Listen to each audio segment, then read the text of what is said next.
BJP parliament సభ్యులు Bengaluru parliament సభ్యులు తేజస్వి సూర్య గారు నా పార్లమెంట్లో మాట్లాడుతూ రాష్ట్ర విభజన సమయంలో కాంగ్రెస్ పార్టీ చేసిన తప్పిదాల వల్ల అనేక మంది యువకులు బలిదానం అయిపోయిన విషయాన్ని వారు స్పష్టం చేస్తూ దేశ విభజన సమయంలో అప్పుడు కాంగ్రెస్ పార్టీ చేసిన తప్పిదాల వల్ల అనేక మంది దేశం కోసం త్యాగం చేసినటువంటి దేశభక్తులను స్ఫూర్తిగా తీసుకొని తెలంగాణ విభజన సమయంలో కూడా కాంగ్రెస్ పార్టీ చేసిన తప్పిదాల వల్ల అనేక మంది పౌరులు తెలంగాణ రాష్ట్ర ఉద్యమంలో బలిదానం చేశారని చెప్పి ఒక గొప్పగా చెప్పే ప్రయత్నం చేసిరు తప్ప వేరే ఉద్దేశం కాదనే విషయాన్ని ఇలా అర్థం చేసుకోవాల్సిన అవసరం ఉంది.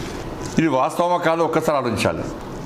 దేశ విభజన సమయంలో కాంగ్రెస్ పార్టీ ఏ విధంగా తప్పు చేసింది, ఏ విధంగా దేశం కోసం బలైపోయారు, ఆ దేశభక్తులు ఇవాళ తెలంగాణ ఉద్యమకారులు బలైపోయినటువంటి తెలంగాణ ఉద్యమకారులు అందరూ కూడా సమానం. ఇద్దరు వాళ్ళు దేశం కోసం త్యాగం చేశారు, వీళ్ళు తెలంగాణ రాష్ట్రం కోసం బలైపోయారు. ఇవాళ కాంగ్రెస్ పార్టీ చేసిన తప్పిదాల వల్లనే ఇలా 1400 మంది బలైపోయిన విషయం వాస్తవం. 2009 డిసెంబర్ 9 రోజు నాడు ఇదే కాంగ్రెస్ పార్టీ తెలంగాణ ఏర్పాటుకు ఫస్ట్ సహకరించి తిరిగి యూటర్న్ తీసుకొని డిసెంబర్ 9 రోజు ప్రణబ్ ముఖర్జీకి కమిటీ వేసి 5 సంవత్సరాల కాలయాపన చేసినందువల్లనే కదా ఇవాళ 1400 మంది ఇలా బలైపోయారు. దీనికి కారకులు ఎవరు? కాంగ్రెస్ పార్టీ వల్లనే ఈరోజు ఇంతమంది బలైపోయారు. దీనికి కాంగ్రెస్ పార్టీ బాధ్యత వహించాల్సి ఉంటుంది. దీన్ని దృష్టిలో ఉంచుకొని ఇవాళ తేజస్వి గారు మాట్లాడారు. ఇక దీన్ని పట్టుకొని నాకు కాంగ్రెస్ పార్టీకి సంబంధించిన కొంతమంది మంత్రులు, బీఆర్ఎస్ పార్టీ నాయకులు తేజస్వి సూర్య గారిని ద్రోహి, వెధవ, మూర్ఖుడు అనుకుంటే ఇష్టానుసారంగా మాట్లాడారు. ఇవాళ కాంగ్రెస్ పార్టీ నాయకులు నేను అడుగుతున్నా, మీరు ఎవరి క్యాబినెట్లో ఉన్నారు? ఇవాళ మీరు ఎవరి క్యాబినెట్లో ఉన్నారు? సోనియా గాంధీ గారిని బలిదేవత, నీచ పనులు చేసిన వల్లనే, సోనియా గాంధీ నీచ పనులు చేసినందువల్లనే వీళ్ళు ఇంతమంది బలైపోయారు అని చెప్పి రేవంత్ రెడ్డి గారు మాట్లాడిన ఒక్కసారి మీకు స్పష్టం చేస్తారు. వినండి. గుడి కట్టండి, బలిదేవత అని చెప్పి ఆమెకు బిరుదు ఇవ్వండి, అప్పుడు సరిగ్గా సరిపోతుంది. ఆమె నైజానికి, ఆమె చేసిన నీచమైన పనులకు 1000 మందిని బలి తీసుకున్నందుకు ఈ పార్టీ వాళ్ళు చేసే పనులు కూడా తెలంగాణ ప్రజలకు కళ్ళ కట్టినట్టుగా ఉంటది.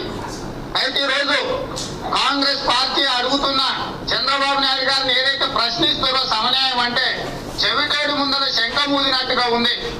నిద్రపోయేవాడిని లేపొచ్చు కానీ నిద్రపోయినట్టు నటించేవాడిని ఎవడు లేపలేడు. ఈ రోజు రాష్ట్ర కేంద్ర ప్రభుత్వాల వైఖరి ఆ రకంగా ఉన్నది.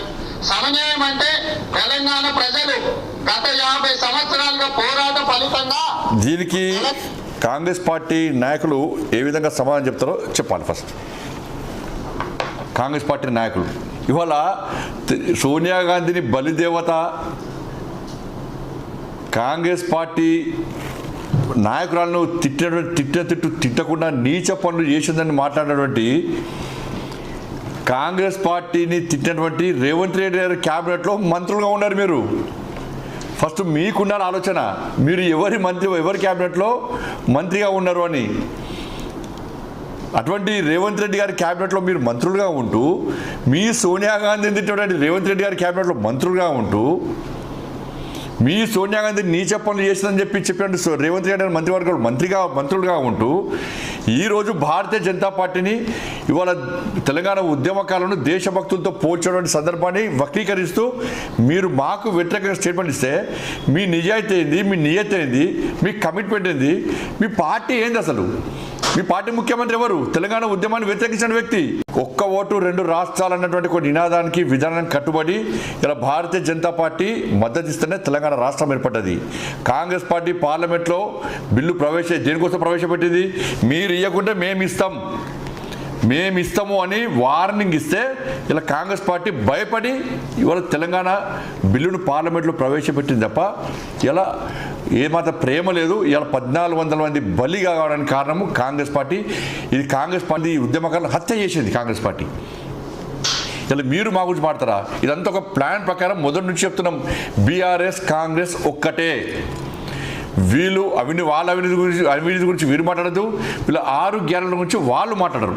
ఇవాళ తేజస్వి సూర్య గారి వ్యాఖ్యలు వక్రీకరిస్తూ ఇద్దరు కలిసి రాత్రి ఫోన్లు మాట్లాడుకొని మనము మహిళా రిజర్వేషన్ బిల్లు విషయంలో బీజేపీకి మైలేజ్ రావద్దు కాబట్టి ఇద్దరం కలిసి ఈ ఇష్యూను పెద్దగా చేద్దాం, మనం ప్రజల దృష్టి మళ్ళిద్దామని చెప్పి ఇద్దరు రాత్రి కూడబలుకొని ఇవాళ మహిళా బిల్లు విషయంలో అడ్డుకునే ప్రయత్నం చేస్తూ 2 పార్టీలు ఒకవేళ మహిళా బిల్లు పాస్ అవుతుంది తప్పకుండా అది బీజేపీకి మైలేజ్ రావద్దు, బీజేపీని అడ్డుకునే విధంగా బీజేపీకి విషయంలో ప్రజలు తప్పుడు సంకేతాలు పోయే విధంగా ప్రయత్నం చేద్దామని చెప్పి ఇద్దరు కలిసి కుట్రలు వన్నీ ఈరోజు చేస్తున్న నాటకాలు ఇవాళ.